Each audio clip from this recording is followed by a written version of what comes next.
A radiant face, light from within. Hook.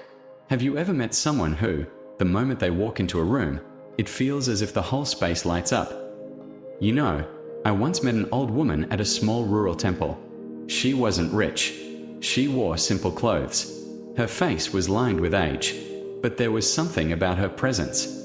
She had this gentle glow, not in a physical, glamorous way, no makeup, no jewelry. It was something deeper. Just being near her made you feel calm, safe, even cared for. And I remember thinking, what is it that makes her so radiant? Because let's be honest, society has its own standards of beauty. Youthful skin, perfect features, symmetry, style. But here was someone who had none of those ideal attributes, and yet, she outshined them all. It reminded me of an old Buddhist teaching, Tianji Tuitam Sin, our appearance is shaped by our mind. Think about it for a moment. Haven't you noticed how anger changes a face? How bitterness leaves marks even deeper than wrinkles? When someone carries resentment for years, it doesn't just live in their thoughts, it settles into their features. You can almost see the heaviness they carry. And the opposite is also true. When someone cultivates kindness, patience, and compassion, it softens their face. Their eyes look brighter. Their smile feels warmer. People are drawn to them, not because they fit a beauty standard, but because they radiate something much more rare, peace. I want to pause here and ask you, if your face could tell the story of your inner world, what story would it tell right now? For me, there was a time I carried a lot of stress. I remember looking in the mirror and feeling older than my years. My jaw was always tense, my eyes looked tired. And it wasn't about sleep or diet, it was about what I was holding inside. It wasn't until I began practicing letting go of anger, slowing down, and being more gentle with myself and others, that my face started to change. People even began saying, "You look lighter," or something about you feels calmer. It wasn't the skincare routine. It wasn't exercise. It was the state of my heart. And maybe that's the real meaning of merit in Buddhism. Merit isn't just some invisible point system in the universe. It's the natural result of living with compassion, honesty, generosity. These qualities create an inner brightness that no wealth, no luxury cream, no surgery can buy. Have you ever noticed that some of the most inspiring people in the world, spiritual teachers, volunteers, even a grandmother who raised her children with love, often have faces that just feel beautiful? Not perfect, but beautiful. That's not an accident. That's the face shaped by years of good seeds planted in the heart. There's also science behind this. Psychologists say our micro-expressions, the tiny, unconscious ways we hold our muscles, reflect what's happening emotionally inside. A person who is often worried will carry subtle tension in the brow. A person who is frequently joyful will naturally lift the corners of their mouth. Over time, these little expressions carve patterns into the face.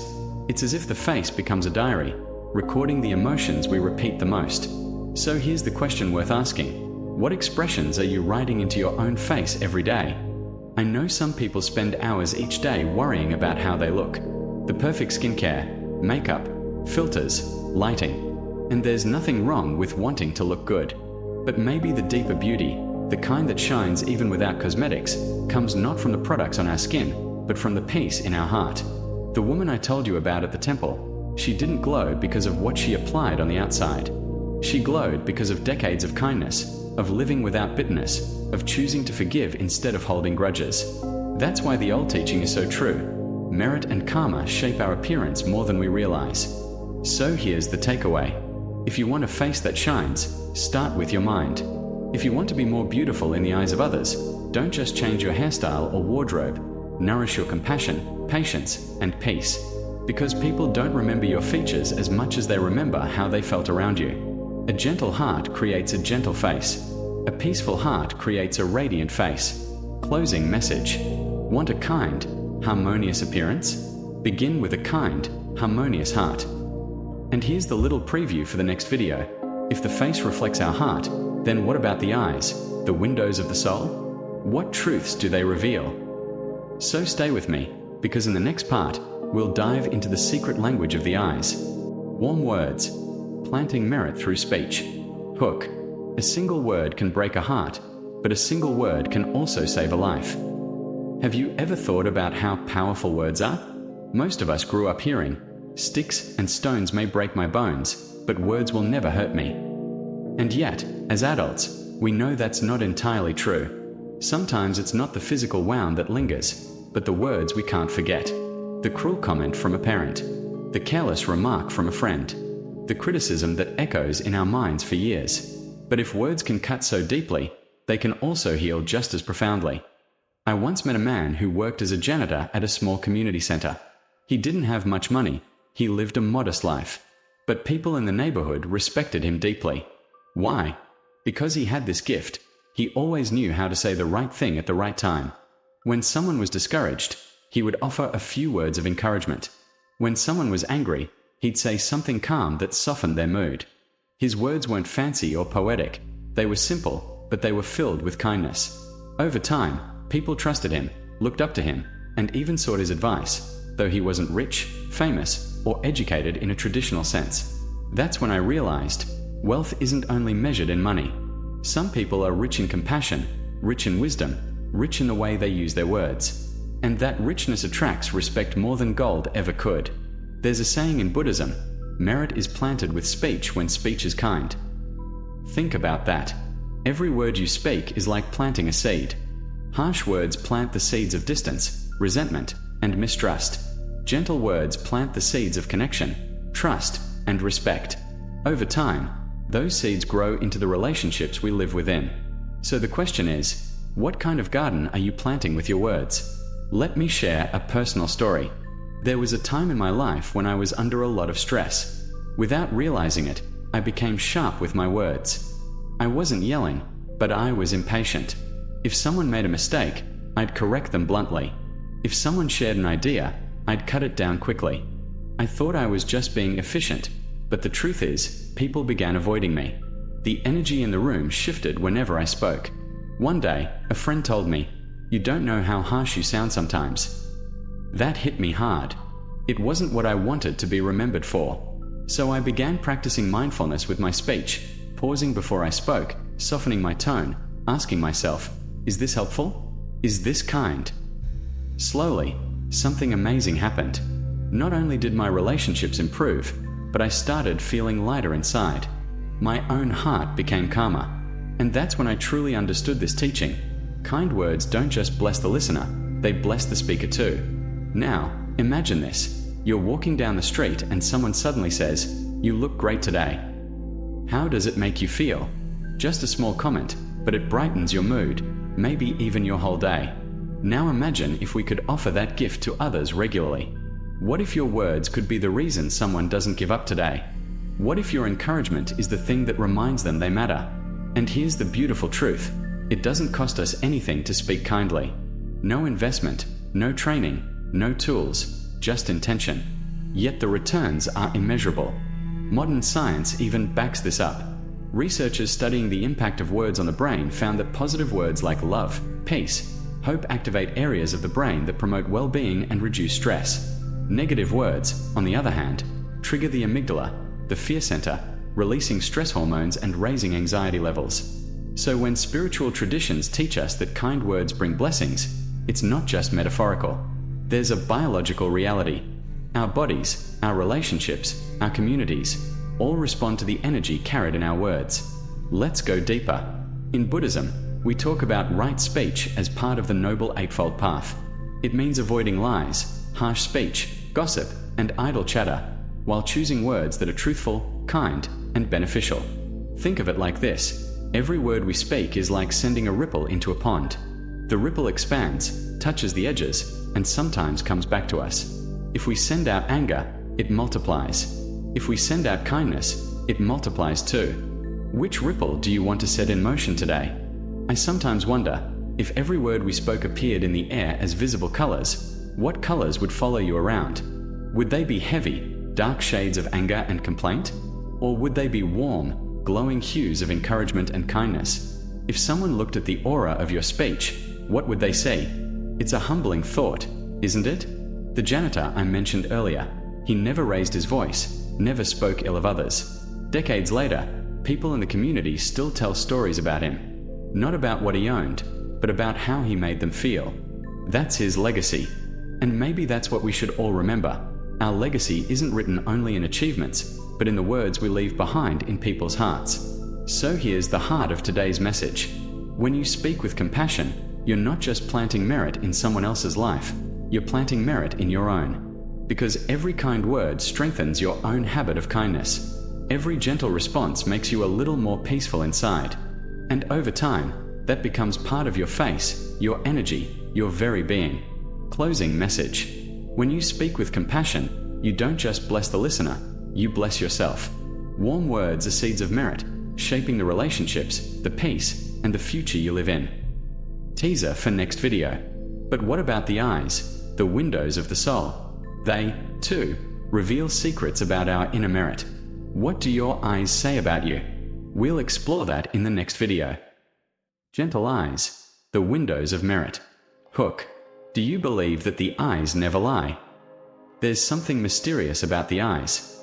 We can hide behind a smile, we can dress ourselves up in fancy clothes, we can say all the right words, but the eyes always reveal the truth.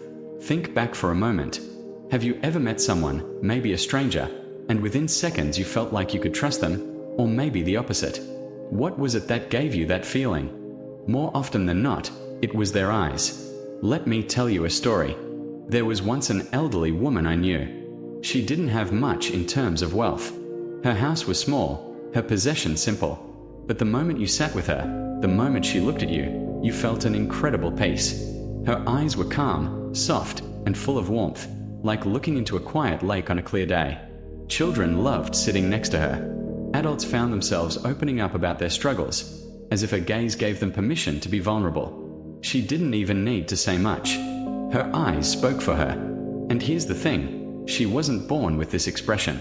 She had lived through hardship, poverty, even loss. But instead of letting bitterness fill her, she cultivated kindness. She chose forgiveness over resentment. She chose gratitude over complaint. And slowly, her heart shaped her eyes. That's the beauty of it. The eyes reflect the soul. There's a saying I once heard, the face is a canvas, but the eyes are the windows of the heart. If the heart is restless, angry, or jealous, it shows up in the eyes as sharpness, suspicion, or gloom. But if the heart is at peace, filled with compassion, the eyes radiate gentleness. Have you ever seen someone with what people call kind eyes? You don't even know their full story, yet one look makes you feel safe. That's merit at work. Not merit in the sense of medals or achievements, but merit as in the fruit of inner goodness. Modern psychology even confirms this. Studies show that people make judgments about trustworthiness within milliseconds of seeing someone's eyes. Micro-expressions, pupil dilation, even the tiny muscles around the eyes, they reveal emotions our words may try to hide. That's why you can sense insincerity even when someone is smiling. The mouth can fake, the eyes cannot. And this ties back beautifully to spiritual wisdom. The eyes mirror the mind. If the mind is chaotic, the eyes can't hide it. If the mind is pure, the eyes can't help but shine. I remember a moment during my travels. I was in a busy train station, everyone rushing, noise everywhere. But in the middle of that chaos, I noticed a monk sitting quietly on a bench. He wasn't doing anything dramatic, just sitting, breathing, watching. When our eyes met for a second, I felt this overwhelming sense of calm. It was as if, through his gaze, he was silently reminding me, it's okay. You can slow down. Peace is possible right now. That single look stayed with me for years. Isn't that incredible? Not words, not lectures, just the presence in someone's eyes. So here's the teaching. If you want bright, clear eyes, work on your heart.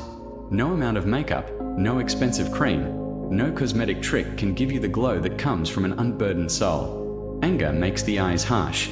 Jealousy makes them shifty. Fear makes them restless. But kindness makes them soft. Peace makes them luminous. Forgiveness makes them open. It's almost poetic.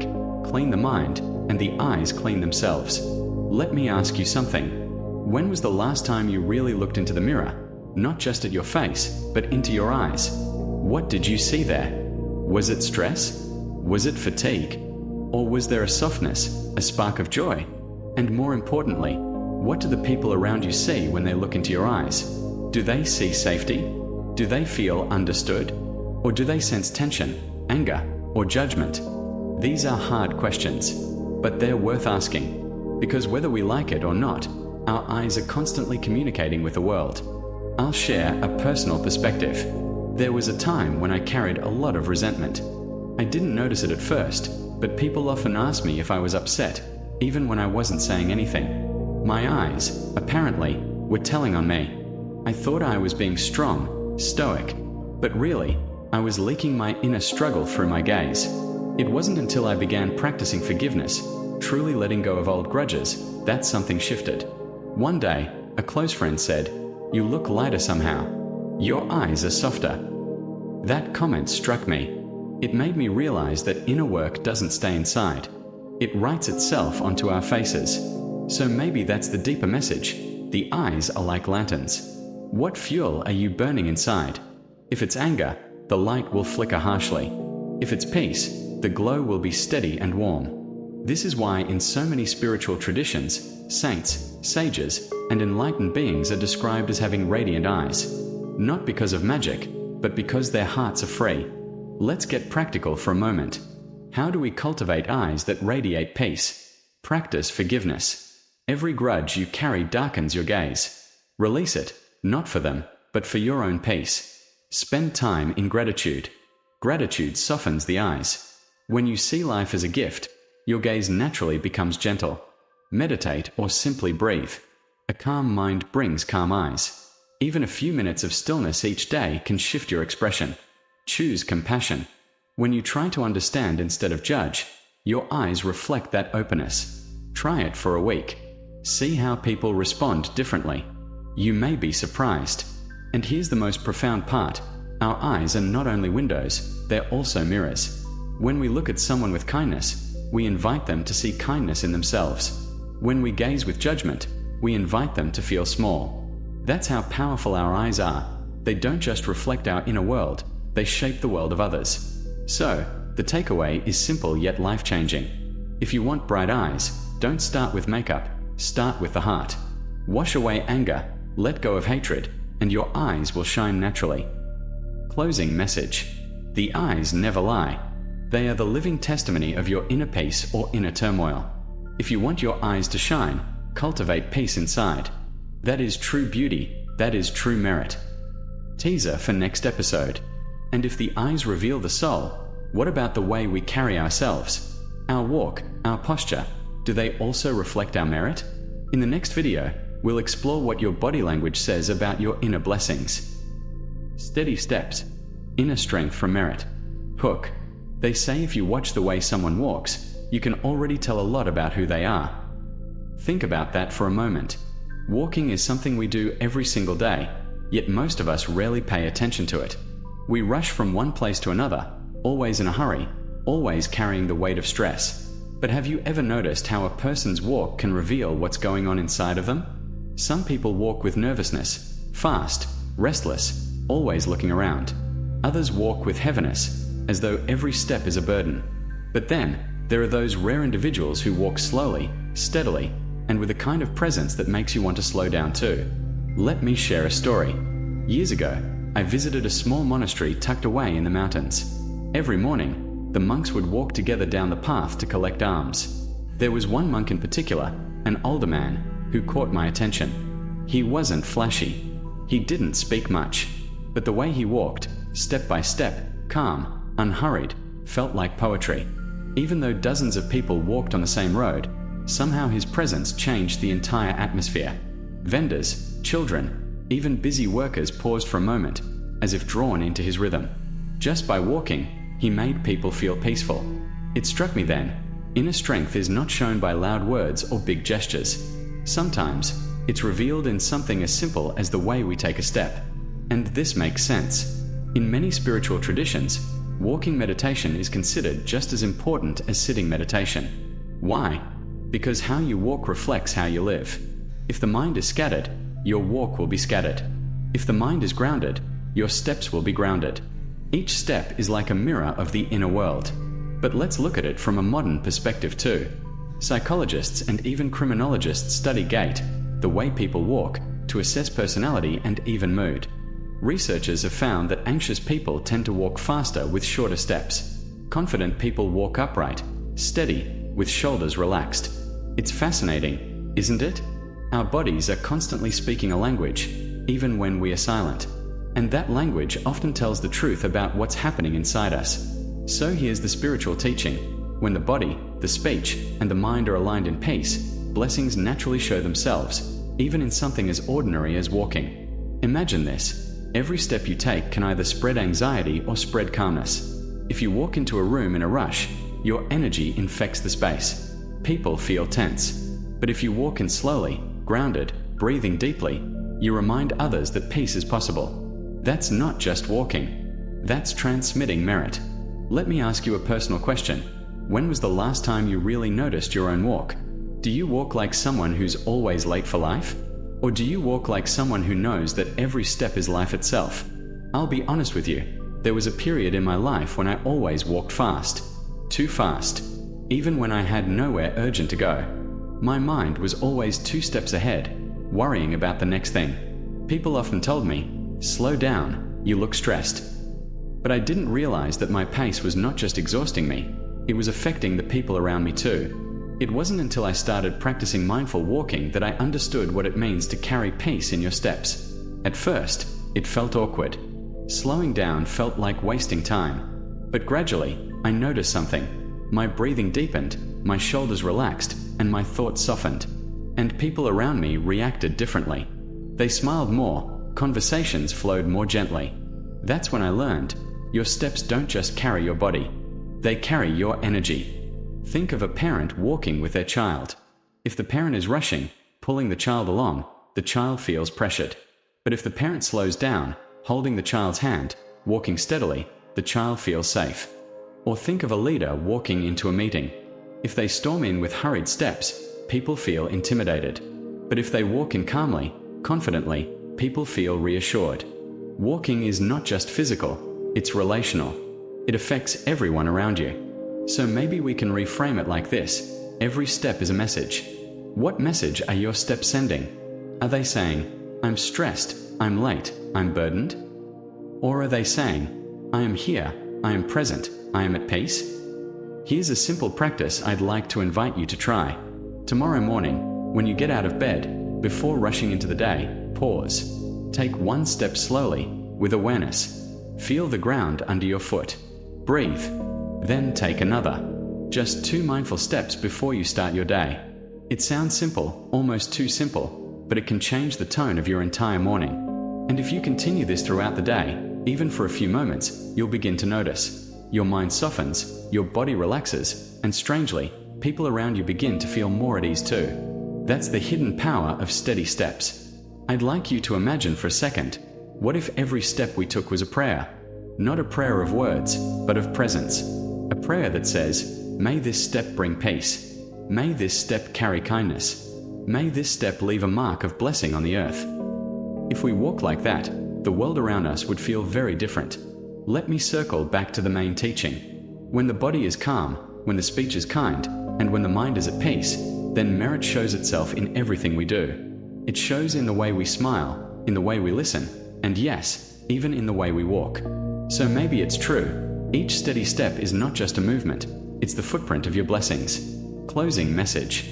Your walk reveals your heart. Walk in anger, and your steps will spread tension. Walk in peace, and your steps will spread blessings. Every step you take can be a gift, not just for you, but for everyone around you.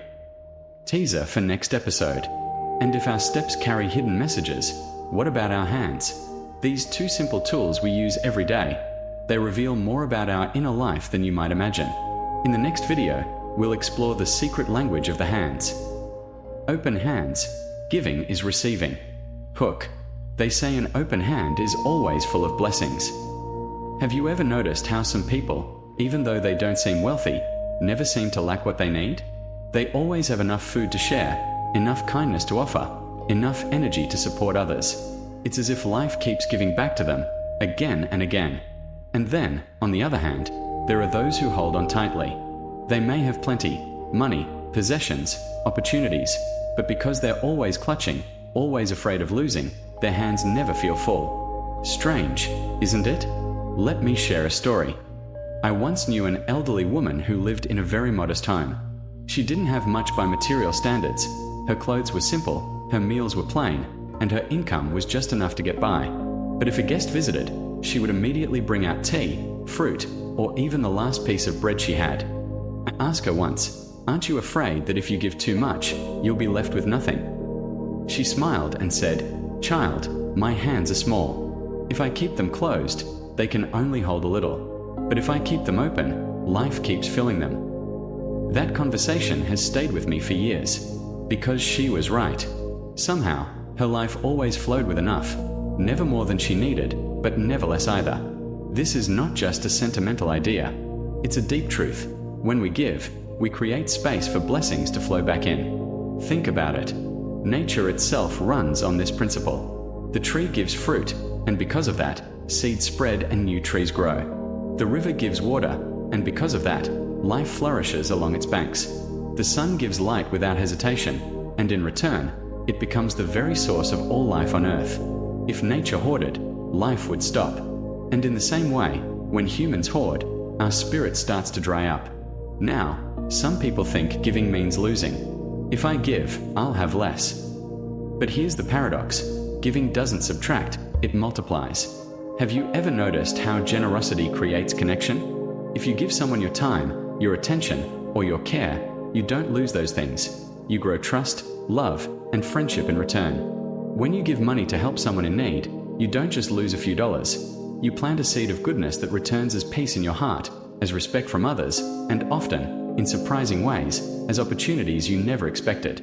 Life has a strange way of circling generosity back to us. Let me ask you this. Do you remember the last time someone was unexpectedly generous with you? Maybe a friend covered your meal without telling you. Maybe a stranger helped you carry something heavy. Or maybe someone gave you their time when you needed someone to listen. Didn't it stay with you longer than you expected? That's the power of open hands. They leave marks on hearts. I want to bring in a little perspective from modern psychology here.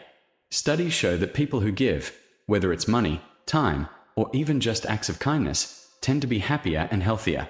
Generosity activates parts of the brain linked to joy and reduces stress hormones. In fact, volunteering has even been shown to lengthen lifespan. So when spiritual teachings say, giving creates blessings, maybe it's not just poetic, it's biological. Our bodies and minds are wired to thrive when we give. But here's an important point. Giving doesn't always mean material things. Yes, giving money, food, or resources is beautiful. But sometimes, the most powerful gift is something less visible. Your patience with someone who is struggling, your forgiveness when someone hurts you, your smile to a stranger who looks heavy with worry. These are also forms of open hands. And sometimes, they are worth more than gold. Now, I know what you might be thinking, but what if I give too much and people take advantage of me? That's a fair question. And it's true, we need balance. Giving with wisdom is different from giving with fear or obligation.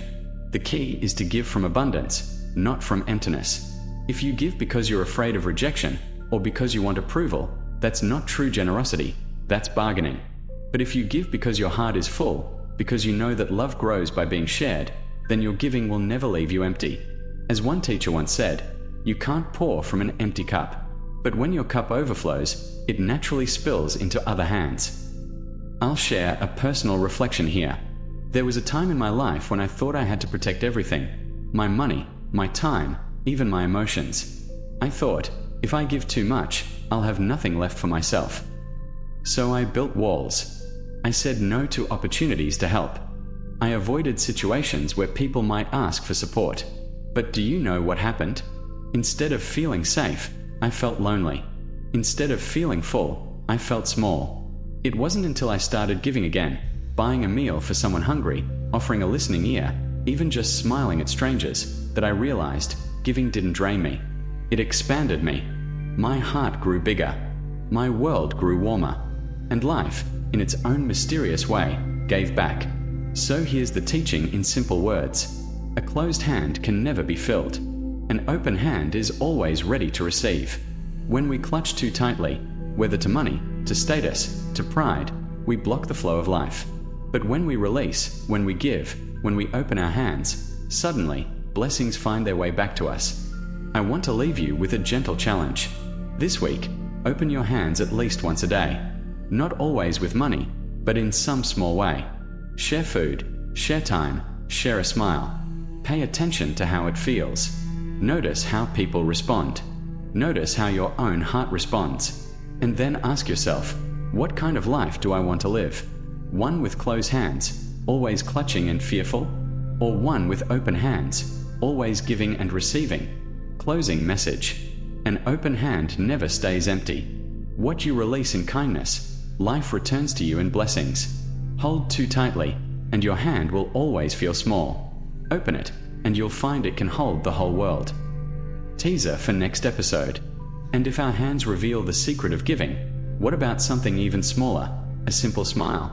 In the next video, we'll explore how a smile carries more power than you might imagine. A gentle smile, the priceless gift. Hook. There are smiles that can make you feel at peace for the entire day. Let me ask you something. Do you remember the last time a stranger smiled at you? Not out of politeness, but a genuine, warm smile? Maybe you were standing in line at the grocery store. Maybe you were walking into work with a heavy heart, and suddenly someone's smile reached you like sunlight through a cloudy sky. For a brief moment, didn't you feel lighter? That's the power of a smile. Simple, silent, yet profound. There's a story I once heard about a Buddhist monk. He didn't speak much. He didn't try to give long teachings or complicated philosophies. Yet when people came to him with their struggles, their burdens, their pain, he would simply sit with them and smile. And here's the remarkable thing, often that was enough. His smile seemed to lift the weight off people's shoulders. They would leave calmer, softer, as if the storm inside them had quieted. Why? Because his smile wasn't just about lips curving upward. It was filled with compassion. It carried presence. It was saying, without words, you're not alone. It's okay. You are seen. You are safe. We often underestimate this. We think big gestures change the world. Donations, speeches, dramatic sacrifices. But sometimes, what truly transforms a moment is as small as a smile. Because a smile is more than expression. It's energy. It's a transmission of inner peace. Let's pause and think about this in everyday life. Imagine walking into a room where everyone is stressed, faces tense, eyes down. You feel it, don't you? That invisible heaviness. Now imagine the same room, but one person looks up, smiles gently, not forced, not fake, but real. Suddenly the whole space feels different. It's like lighting a candle in the dark. And here's the thing, you don't need money, status, or power to give this gift. Anyone can smile. Yet, not all smiles are the same. There's a difference between the smile you put on for a photograph and the smile that comes from a peaceful heart. The first can be nice, but it fades quickly. The second, what some call a compassionate smile, lingers. People feel it in their chest, not just their eyes. It carries trust, kindness, and even healing. The Dalai Lama once said, "A simple smile is the beginning of opening your heart." And I think he's right. Because when you smile gently, your own body relaxes, your mind softens, and that ripple spreads outward. Science even backs this up. Studies show that when you smile, especially a genuine smile, your brain releases dopamine and endorphins, the chemicals of happiness and relaxation. And even more interesting, when others see your smile, their brains mirror the effect. That means your smile literally changes their biology. Think about that. With no words, no effort, you can influence someone's mood, their health, even their day, just by smiling with kindness. Isn't that extraordinary? But let's go deeper. In spiritual traditions, a smile is not just about happiness, it's about compassion. When you smile at someone, you're not just saying, "I'm happy." You're saying, "I wish peace for you." In Buddhism, there's the idea that a smile born from compassion carries merit, or blessing. It's not just surface level. It plants seeds of goodness, both in the one who smiles and the one who receives it. So when the monk smiled at people who came to him, he wasn't just being kind, he was giving them energy. He was reminding them of their own wholeness. That's why they felt lighter. Now, let's make it personal. How do you smile? Do you smile only when life is going your way? Or can you smile even in small difficulties? Some of the most inspiring people I've met weren't those with easy lives, but those who carried gentle smiles despite hardships. Their smile wasn't denial. It wasn't pretending everything was perfect. Instead, it was courage. a choice to face life with openness, not bitterness. And that choice inspires others. Let me share a moment from my own life. There was a time when I was going through something heavy, stress, disappointment, that kind of invisible weight that makes you want to hide from the world. One morning, I walked into a cafe, ordered coffee, and the barista, a young woman probably no older than 20, looked up at me with the warmest smile. Not forced, not just customer service, genuine kindness. For some reason, that simple smile cracked something open in me. I felt my shoulders drop. I felt like, okay, maybe today will be all right. She had no idea what she gave me in that moment, but I'll never forget it. That's the gift I'm talking about. So here's the teaching in simple words. A compassionate smile is priceless. It costs you nothing, but it can mean everything to someone else. It's like giving a flower without losing your garden. It's like lighting someone's candle without dimming your own flame. In fact, it often makes your flame burn brighter. Now let me ask you, when was the last time your smile helped someone? Maybe you don't even know. Maybe your gentle smile to a stranger in traffic or to a coworker passing in the hall was the one thing that kept them going. You may never know, but that doesn't make it less real. Of course, some people will say, but I don't feel like smiling. Life is too heavy. Isn't smiling fake? Here's my thought. Forcing a smile can feel fake, yes, but cultivating a smile can be healing. Even if you don't feel like it at first, the act of softening your face, relaxing your breath, and offering a small smile can actually shift your inner state. You're not lying. You're inviting peace in. It's like planting a seed before the flower blooms. Imagine this. If each of us chose to give just one sincere smile every day, how many hearts could we touch in a year? How many ripples could we create in our families, workplaces, communities? Sometimes, the world doesn't need more opinions, more noise, more arguments. Sometimes, what it needs is more gentle smiles. Closing message. So let's practice this. Smile, not just for photos, not just for manners, but as if you're giving happiness away. Because when your smile carries compassion, it becomes a gift, a blessing, a priceless treasure. Teaser for next episode. And yet, our blessings don't only show in our smile or our face. They show up in our relationships too. In the next video, we'll explore how the connections we build, the bonds of family, friends, and even chance encounters, can reveal the hidden signs of our good fortune. Good relationships, the fruits of past blessings. Hook. Have you ever wondered why some people, no matter where they go, always seem to meet the right person at the right time, almost as if the universe is placing helpers in their path? Think about it. We all know someone like this.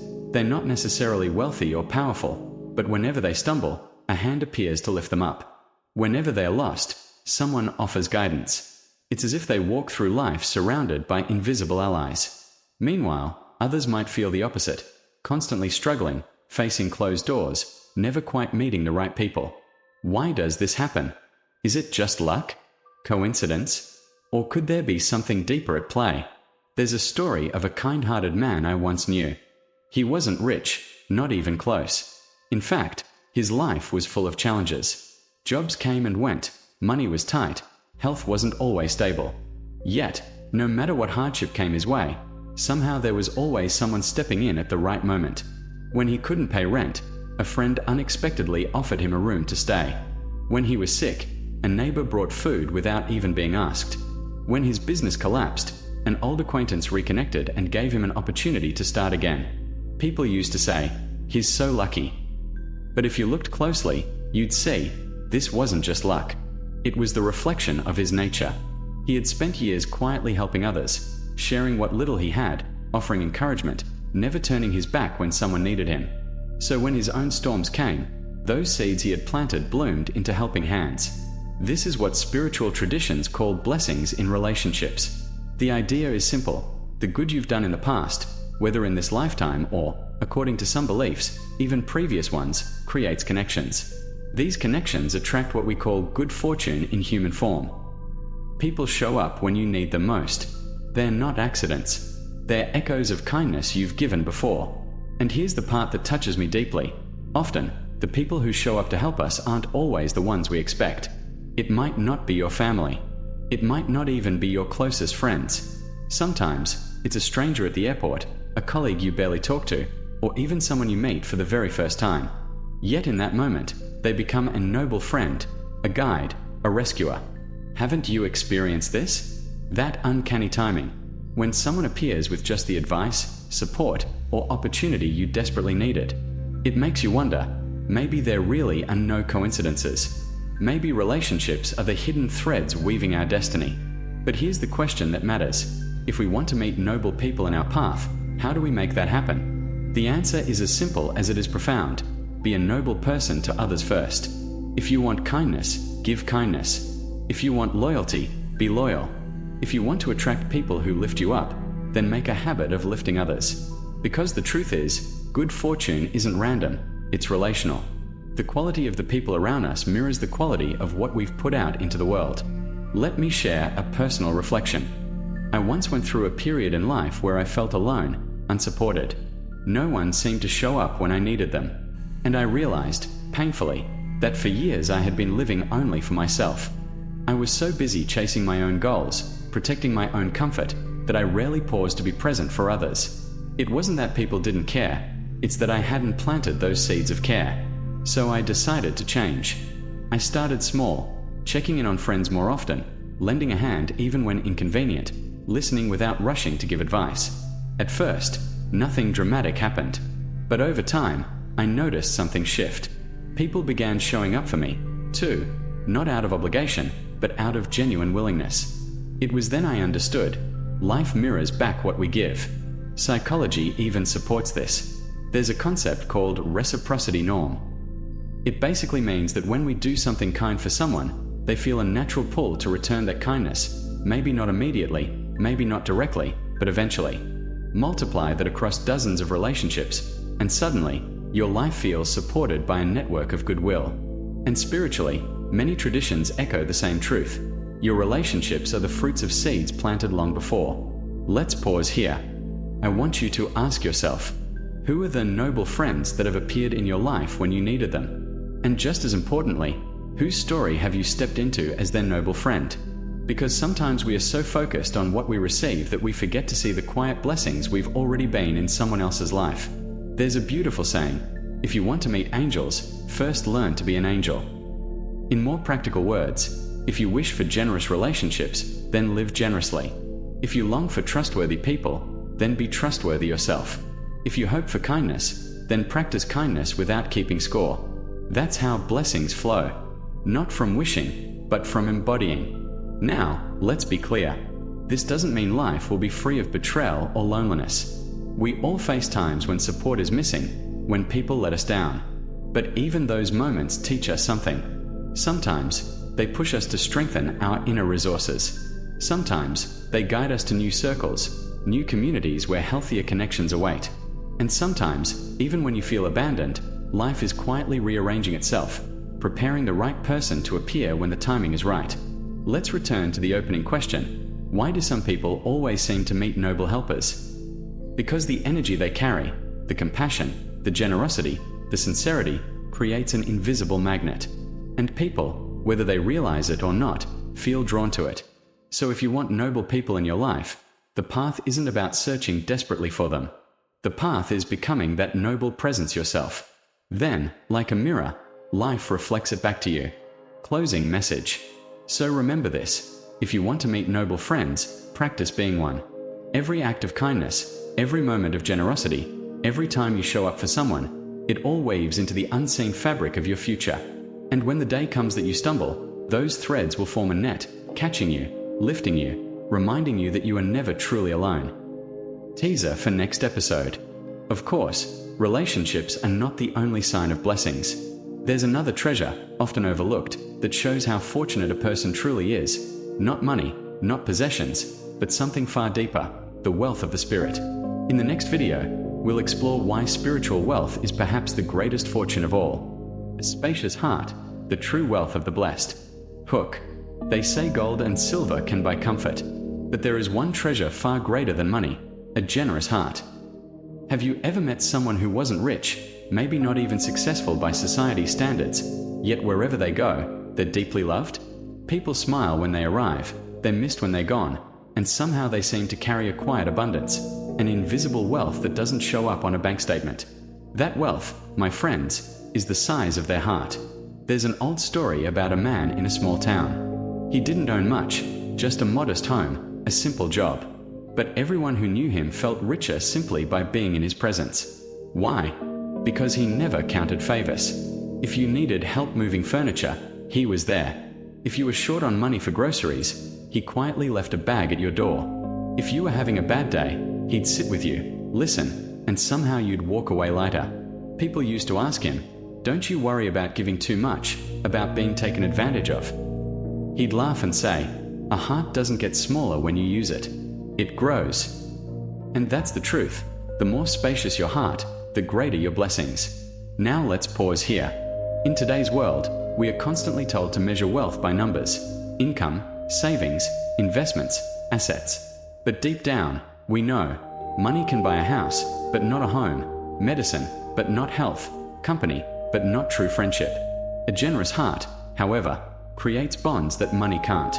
It builds trust, it inspires loyalty, it draws people closer. Isn't it true that when you meet someone with a big heart, you feel safe, seen, and valued? And that feeling is priceless. From a spiritual perspective, traditions across cultures echo this truth. In Buddhism, they say the wider the heart, the greater the merit. In Christianity, the teaching is that love is the greatest commandment. In modern psychology, studies on prosocial behavior show that people who give time, care, or compassion report higher life satisfaction, stronger social support, and even better health outcomes. So whether you call it karma, grace, or positive psychology, the principle is the same. Blessings grow in the soil of generosity. But let's be real. Being generous isn't always easy. We live in a culture that often equates giving with losing. If you give your time, you lose time. If you give your money, you lose money. If you give your energy, you risk burnout. That's the math of scarcity. Yet, life's deeper math works differently. When you give sincerely, what you actually lose is fear, isolation, and smallness. What you gain is connection, trust, and inner peace. Think about it. Who do you respect more? The one who hoards everything for themselves, or the one who shares even when they have little? Who do you feel drawn to? The one who constantly measures, calculates, and competes, or the one whose presence feels like open arms? I remember a time when I was struggling financially. My instinct was to hold tight to what little I had. But then a friend was in a worse situation than me, and I decided to share a small portion of what I had saved. Honestly, I was scared. Would I regret it? But the strange thing is, I didn't feel poorer. In fact, I felt freer. That act reminded me that my worth wasn't tied to the digits in my account. It was tied to my capacity to care. And soon after, help came back to me in unexpected ways. It was as if life itself was whispering, "Don't worry. A heart that gives is never empty." So let's reflect. What does it really mean to have a spacious heart? It means you don't hold grudges too tightly. It means you can forgive, even when it's hard. It means you see beyond differences, whether race, religion, or politics, and recognize the common humanity in others. It means you can celebrate someone else's success without feeling threatened. This is wealth. The kind of wealth no stock market can crash, no thief can steal, and no economy can devalue. Now here's something worth asking yourself. Do people feel lighter after spending time with you, or more burdened? Do you leave conversations with people feeling fuller, or emptier? When others think of you, do they think of someone who counts every cost, or someone whose presence feels like an open hand? The answers to these questions reveal how big your heart really is. And here's a paradox. People with spacious hearts often have less in material terms, yet they live richer lives. Why? Because while wealth buys things, a generous heart wins people. And in the end, relationships, real, authentic, soul-nourishing relationships, are life's truest treasure. Let's tie this back to blessings. In many spiritual traditions, the measure of a person's blessings isn't how much they possess but how much they can release. A blessed person isn't the one clutching everything out of fear. It's the one who trusts enough to let go, to give, to open. And the beautiful irony is this: the more open you are, the more life pours into you. It's like unclenching your fist. Only when you release what you're holding can your hand be filled again. So here's the closing thought. The truly blessed are not those who have everything, but those who know when they already have enough. A spacious heart is the wealth that never runs out. Teaser for the next episode. But let's not forget, blessings aren't only about wealth of the spirit or the richness of relationships. There's another sign, often overlooked, but deeply precious: health. Because what good is fortune if we don't have the strength to enjoy it? In the next video, we'll explore why health itself may be one of the clearest signs of true blessings. Abundant health. A peaceful body comes from a kind heart. Hook. They say health comes from diet and exercise. But have you ever wondered, what if health also comes from blessings? When we think about health, most of us immediately picture the basics: eating greens, jogging 3 times a week, taking vitamins, maybe getting enough sleep. And yes, those things absolutely matter. But let me ask you something deeper. Have you ever noticed how people with calm, kind hearts often seem healthier, more radiant, and even age more gracefully? I once knew a man in his late 70s. He wasn't rich. He didn't follow any fancy wellness routines. No personal trainer, no expensive supplements. But he had this gentle smile that rarely left his face. His neighbors used to say, "He hasn't aged a bit in years." When you ask him about the secret to his health, he would laugh and say, "I don't carry grudges. I just let things go." This may sound simple, but science is catching up to this timeless wisdom. Stress, anger, resentment, these emotions don't just stay in our minds. They live in our bodies. They raise our blood pressure, weaken our immune system, and quietly eat away at our vitality. Think about the last time you were really angry. Did your heart race? Did your chest tighten? Did your stomach churn? That's your body keeping score of your emotions.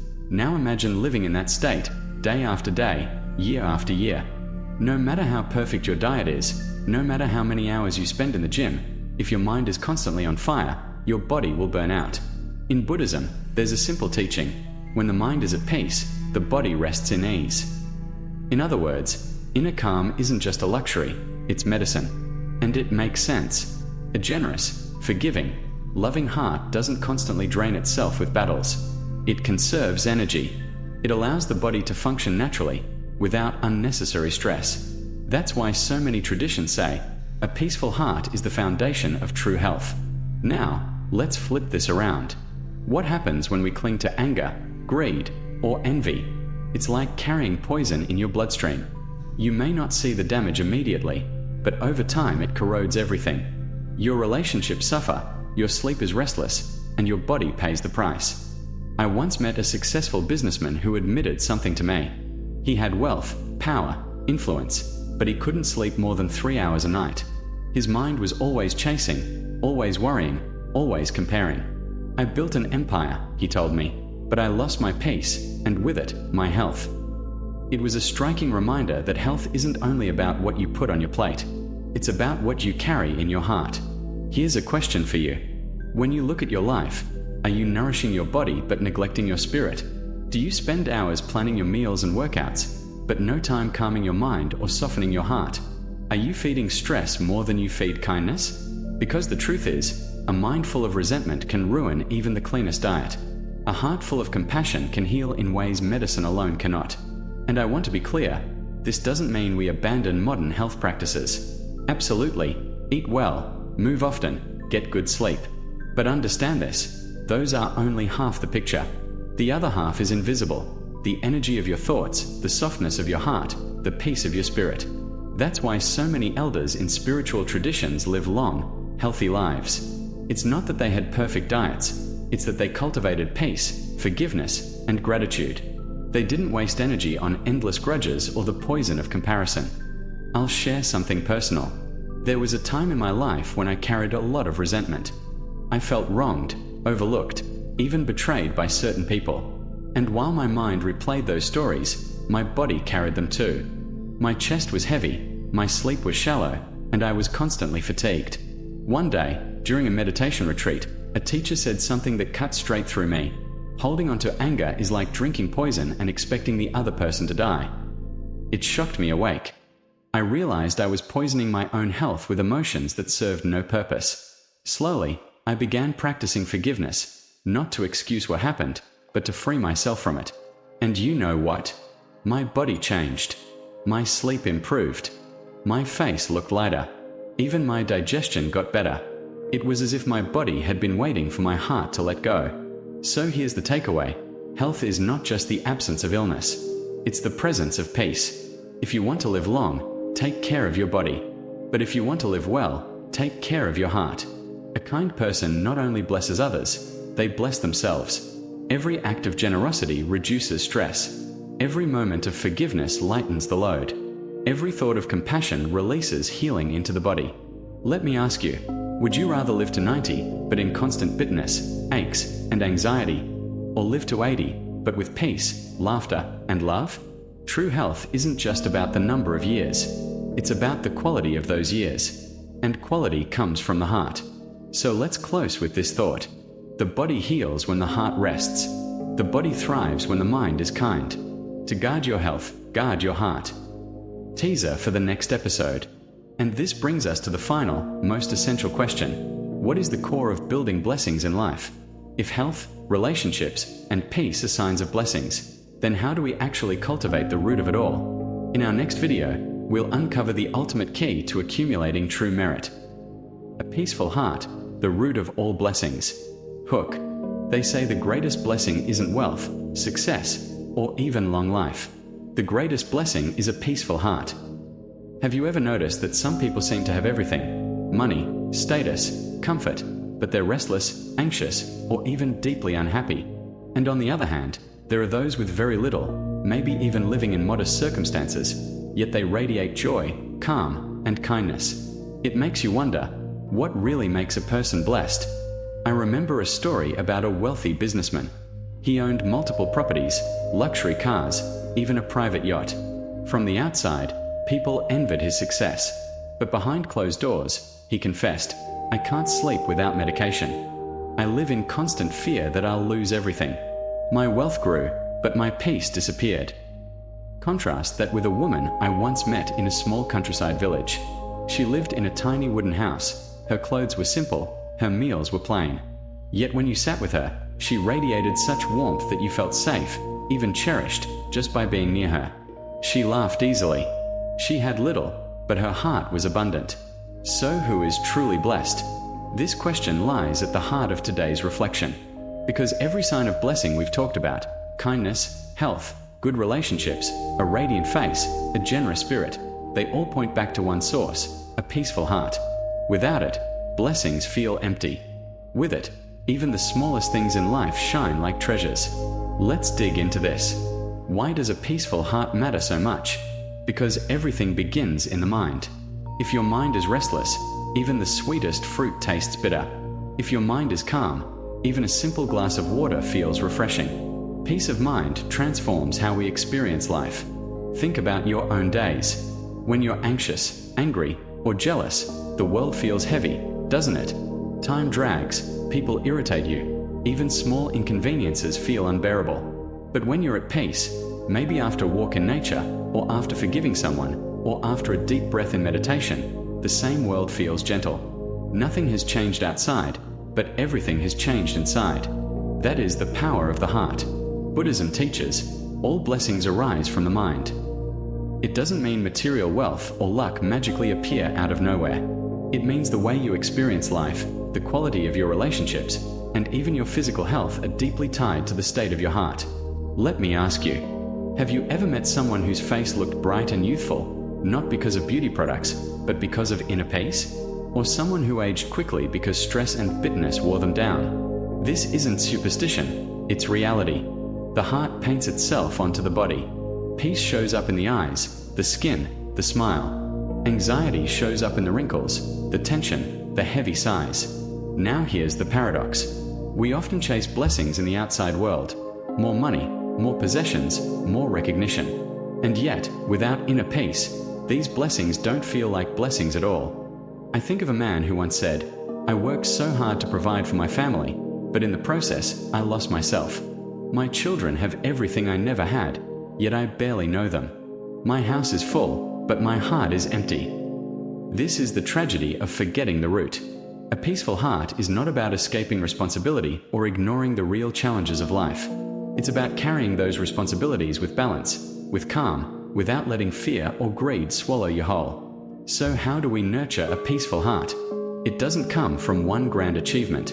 It comes from daily practice, small choices that accumulate over time. Choosing to forgive instead of holding grudges. Choosing gratitude instead of envy. Choosing kindness instead of harshness. Choosing to pause and breathe instead of reacting in anger. Each small choice is like watering the soil of your heart. Over time, peace grows. Let me share a personal story. There was a season in my life when I was constantly chasing deadlines, chasing recognition, chasing approval.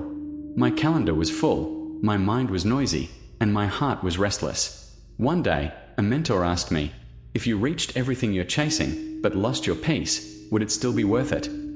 That question hit me hard, because deep down, I knew the answer was no. So I started small.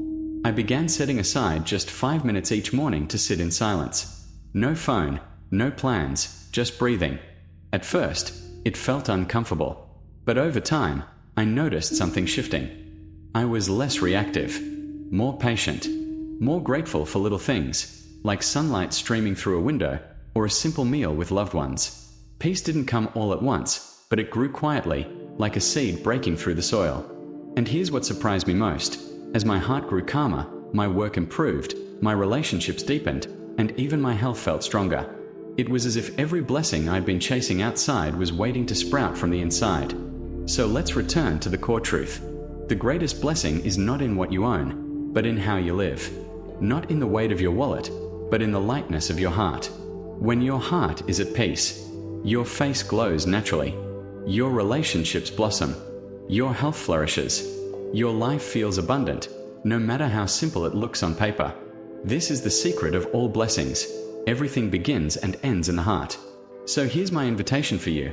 The next time you catch yourself chasing something, more money, more recognition, more security, pause and ask, will this give me peace? Or will it steal it? Because if peace is lost, no blessing will feel enough. And if peace is gained, even the smallest blessing will feel abundant. Closing message. To live beautifully, to live blessed, begin with your heart. Cultivate kindness. Practice gratitude. Forgive quickly. Breathe deeply. Let peace grow. Because when the heart is at peace, blessings naturally flow. Teaser for the next video. And in our next video, we'll take this reflection one step further. How do we actually nurture blessings in everyday life? Not just in big moments, but in the small choices we make daily. From the way we speak, to the way we eat, to the way we treat strangers, we'll explore how every action can become a seed of blessing.